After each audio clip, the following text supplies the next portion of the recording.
Hey everyone, and welcome to this deep dive. It's going to be all about change. How do people actually create big changes in their lives? Like a total transformation. Yeah, exactly. And I think this is especially relevant to all of you out there, always looking to level up, always trying to improve yourselves. Always striving to be better. Yeah. And you know what? Instead of promising some kind of overnight miracle solution, Right, none of that.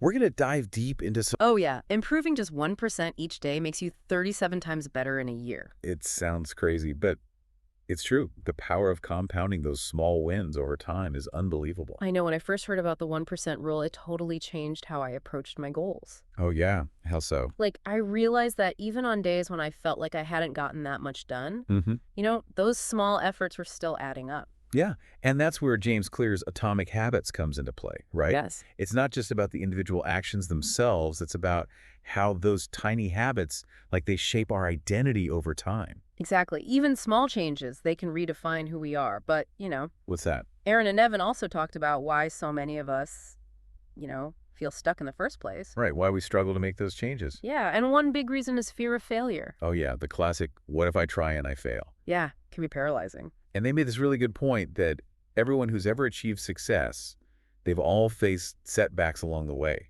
They have. But the key is to view those setbacks as learning experiences and keep going. So it's not about, never failing. It's about changing how we relate to failure. Right. You got to embrace the stumbles. Totally, because for me, that fear of failure, it makes me want to stay in my comfort zone. Oh, yeah, I get that. Even when I'm not happy. There's Yeah. at least it's familiar. Makes sense. It's a totally human response. And another reason people feel stuck that they talked about was just a lack of direction. Yeah, when you want to make a change, but you're so overwhelmed by not knowing where to start, Oh my gosh, yes. you get paralyzed. Like you're waiting for that perfect plan to just magically appear. Right. And you end up doing nothing. Instead of taking action. Totally. And then there's the negative self-talk. Oh, don't even get me started on that one. We all have that little voice in our heads, It's an right? inner critic. That could just sabotage us before we even begin. It's like it's constantly whispering, "You're not good enough," or "You'll never be able to do this." Yeah. And that kind of thinking, it can really crush any chance of growth. And it's not just about being positive all the time. No, it's deeper than that. It's about literally rewiring our brains. And they brought up this thing called the reticular activating system, or the RAS. What? The RAS, it's this system in our brains that filters information based on what we focus on. Okay, so how does that work exactly? So imagine you just learned a new word, Right. and suddenly you start hearing it everywhere. Oh yeah, that's happened to me. That's your RAS in action. Yeah. It's picking up on that word because you've decided it's important. Oh, I see. The thing is, this system, it works the same way with negative self-talk. Uh-oh. If you're always telling yourself, I'm bad at this, your RAS is going to actively look for evidence to confirm that belief. That's kind of scary. It is a little bit, but it also explains why positive self-talk is so important. So we're not just trying to be happy, we're actually trying to change our brain's wiring. Exactly. Okay, wow. But how do we actually do that, especially if we've been stuck in those negative thought patterns for a long time? Well, to emphasize being consistent, consistently feeding our minds with positive affirmations. Like what kinds of things? Like telling yourself, I am capable, or I am learning and growing, things like that. Okay, so we're basically training our brains to look for evidence that supports those positive beliefs. Exactly. You're shifting your focus. Oh, I like that it's not about ignoring the negative thoughts altogether. Right. It's about making a conscious choice to focus on the positive. Yeah. Yeah. Another thing I struggle with, and maybe you do too, is waiting for motivation to hit before I take action. Oh, yeah. The motivation fairy. And it never seems to show up. Well, according to Aaron and Evan, that's because motivation actually often comes after we take action, not before. Really? Yeah, taking that first step, even if it's tiny, it creates momentum. Yeah. And that momentum fuels motivation. So it becomes this positive feedback loop. So it's like we don't need to wait to feel motivated. We just need to start doing. Exactly. Even if it's uncomfortable. Even if it feels hard. And that brings us back to that 1% rule, doesn't it? It does. It's those small daily improvements, like reading for 10 minutes or practicing a skill for 5 minutes, that build up over time. They even told this amazing story about someone who became fluent in English just by listening to podcasts every day. Wow. Talk about consistency over intensity. Okay, that's so inspiring. So we've talked about overcoming that stuck feeling and the importance of consistent action. But there's still this piece about mindset. Like how do our beliefs about ourselves play into all of this? Oh, that's where it gets really interesting. They talked about the difference between a growth mindset and a fixed mindset. Yeah, I've heard of those. So with a growth mindset, you believe you can improve and develop your abilities. Mm-hmm. It's like saying, I may not be there yet, but I'm on a journey and I'm getting better every day. Right. Whereas a fixed mindset is more limiting. Yeah, like thinking, I'm just not good at this or I'm too old to learn new things. Those beliefs can really hold you back. It's the difference between possibility and limitation. Exactly. And this isn't just some fluffy feel-good concept. It actually affects how we approach challenges and setbacks. It does. With a growth mindset, obstacles become opportunities for learning and growth. So, like, how does this play out in real life? Well, they talked about how Evan, one of the podcast hosts, he used to be really hesitant to speak English because he was afraid of making mistakes. Oh, yeah, I can relate to that. And it was that fear that kept him stuck. So how did he get over it? He realized that the longer he waited to start speaking, the harder it became. That makes sense. So he just jumped in, and even though he made mistakes, his confidence grew with every conversation. It's like that saying, action precedes confidence. Exactly. We don't wait till we feel confident to act. We act and then gain confidence from the experience. That's so true. Yeah. I think we often wait to feel ready before taking action, but sometimes we just need to jump in and trust that we'll figure it out along the way. It also reminds me of that other saying, done is better than perfect. Oh. We can get so caught up in wanting things to be perfect that we end up procrastinating and never actually starting.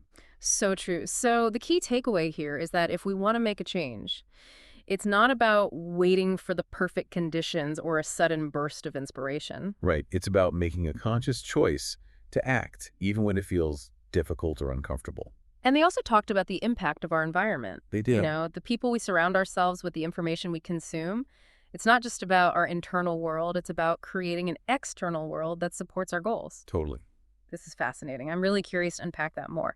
But for now, I think we should take a break and then come back and dive into how our environment can actually help us or hinder us when it comes to creating change. Sounds good. We'll be right back.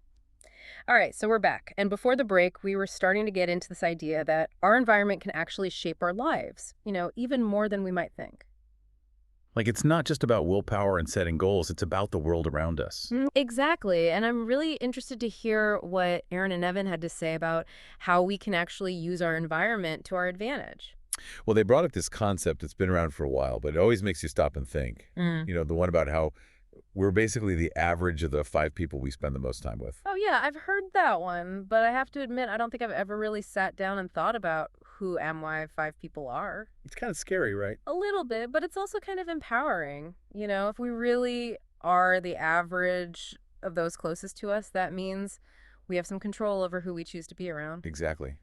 It's all about being intentional with our relationships. So what kind of practical strategies did Aaron and Evan suggest for actually creating an environment that supports growth and positive change? Well, one thing they talked about was surrounding ourselves with inspiring influences. Okay, so what does that look like in real life? It could be mentors, people you admire and look up to, Mhm. or thought leaders you follow on social media, or even just making a conscious effort to consume content that uplifts and motivates you. So it's like being really intentional about what we're feeding our minds. Exactly. Instead of just scrolling mindlessly through social media, we can choose to follow people who inspire us, read books that challenge us, listen to podcasts that teach us new things, curate a mental diet of positivity and growth. I love that analogy, a mental diet. And it's not just about online influences either. Yeah. They also emphasize the importance of seeking out communities in real life that share our values and aspirations. Yeah, like finding your tribe. Exactly. So, for Right. example, if you're trying to learn a new language, joining a group for language learners can provide that sense of community and support, Yeah. or finding a book club if you want to read more, or even online forums for people working towards similar goals. Right. It's about finding those people who get you, who are on a similar path. Because there's something so powerful about connecting with others who are on a similar journey. It creates a sense of shared purpose, accountability, and encouragement that can really make a difference. It's like having a built-in support system right there, cheering you on and reminding you that you're not alone in the struggles. Exactly. And it makes those tough times so much easier to handle. Totally. But what about those negative influences? The ones we can't always avoid, like maybe it's a coworker or a family member. How do we deal with those? That's where boundaries come in. Okay. They talked about the importance of reducing our exposure to negativity as much as possible. So, like limiting time with people who are constantly complaining or being mindful of the news and social media we consume? Exactly, because it's so easy to get sucked into that negativity vortex and feel drained and I discouraged. know it. I've definitely been there. But we have a choice. We can either feed our minds with negativity, or we can intentionally seek out things that uplift and inspire us, It's not about ignoring the realities of the world, but it's about choosing where we focus our attention. right? And recognizing that we have more control over our internal state than we often realize. This is making me think about Evan again and how he learned English. He talked about feeling stuck for so long until he finally joined an online community of English learners, and it was that supportive environment that gave him the confidence to keep practicing and improving. It's amazing how the right environment can make such a difference. It's like it creates a ripple effect when you're surrounded by people who are also striving to grow and learn. It becomes easier to adopt those new habits and stick with your goals. Absolutely. It's like you're all lifting each other up. So the takeaway here is that if we want to make a big change, it's not just about willpower or setting ambitious goals. It's about being intentional about the environment we create for ourselves. Exactly. And that includes the people we surround ourselves with, the information we consume, and even the physical spaces we inhabit. Right, like our homes and workspaces. It's about creating a world that aligns with our values and aspirations and gently nudges us in the direction we want to go. This has been so eye-opening. I'm already starting to think about those small changes I can make in my environment to better support my goals. I love that. And speaking of small steps, didn't Aaron and Evan also have a whole vocabulary section in their podcast? They did. It was led by Charlotte, and they broke down some of the key words and phrases related to change mindset and environment. So now that we've covered all of this, it seems like the perfect time to dive into some of that vocabulary, don't you think? Absolutely. It could be a really helpful resource for our listeners to explore on their own time. Like an extra boost of learning to go along with this deep dive. Exactly.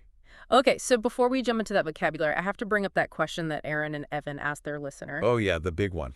Who are your 5 people, the 5 people you spend the most time with, whose thoughts and actions subtly influence your own? Such a powerful question. It really makes you stop and think, are those people lifting you up or are they holding you back? It's not about judging those relationships. Right. It's about being aware of the impact they have on us and making choices that support our growth and well-being. This whole discussion has been so insightful. I'm starting to see how much control we actually have to shape our lives. It's not just about our own actions, but about the choices we make, about who we let into our inner circle.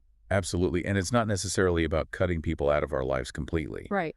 It's more about being mindful of the energy we exchange with others and making sure it's a positive and supportive exchange. I love that. And it all comes back to that idea of creating an environment that supports our goals and our well-being. Exactly. It's all connected. Okay, so I think we've covered a lot of ground here, but before we wrap up, I'd love to spend a few minutes digging into that vocabulary section from Aaron and Evan's podcast. Sounds good. Let's do it. All right, so we're back and ready to wrap up this incredible deep dive into the art of creating change. It's been quite a journey, hasn't it? It really has. We've covered so much ground, from the power of small steps and that 1% rule. With the importance of mindset and the impact of our environment. It's amazing how much we can actually control when we start to understand the psychology behind change. And what I love about Aaron and Evan's approach is that they don't focus on those like radical overnight transformations. Right. They're all about embracing the process. Yeah, change is a journey, not an event. Exactly. And I think that's where a lot of us get tripped up. We set these big, audacious goals and then get discouraged when we don't see results right away. Yeah, we live in a world that's obsessed with instant gratification. But real change, whether it's learning a new language, starting a business, or even just improving our health, it takes time and consistent effort. It's like that old saying, Rome wasn't built in a day. Exactly. And that's why those small steps are so important. It's about those daily actions, those tiny improvements that add up over time. The magic of compounding. Exactly. Consistency is key. So we've got those small steps, the consistency, and of course, embracing the journey. But there's one more piece I want to touch on before we wrap up mindset. It seems like everything else hinges on this idea of believing in our ability to actually change and grow. Absolutely. Our mindset, those beliefs we hold about ourselves, they have a huge impact on our actions and ultimately our results. So how do we cultivate that growth mindset? that belief that we can learn and grow. It's not just about thinking positive thoughts. It's about actively retraining our brains. Like we were talking about earlier with the reticular activating system. Exactly. We need to consciously shift those thinking patterns and reinforce positive beliefs. It takes effort, but it's so worth it. Absolutely. Because when we believe in ourselves, we open up a world of possibilities. This whole conversation has been so insightful. I feel like I have a whole new toolkit for approaching change in my own life.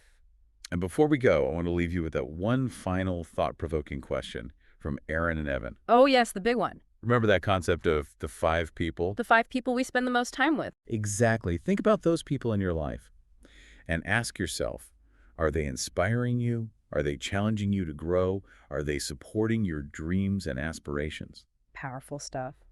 It's not about judging those relationships, but about being aware of the influence they have on your life. And if you realize that some of those relationships aren't serving you in a positive way, Maybe it's time to reevaluate them. or seek out new connections that are more aligned with your values and your goals. It's all about creating an environment that supports your growth and well-being. This deep dive has been such an incredible reminder that we have so much more control over our lives than we often think.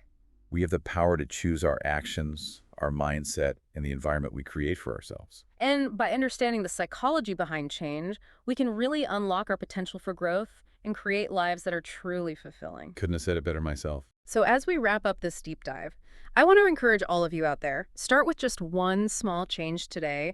Surround yourself with people who inspire you, and never underestimate the power of your own mind to shape your reality. Change is a journey, not a destination.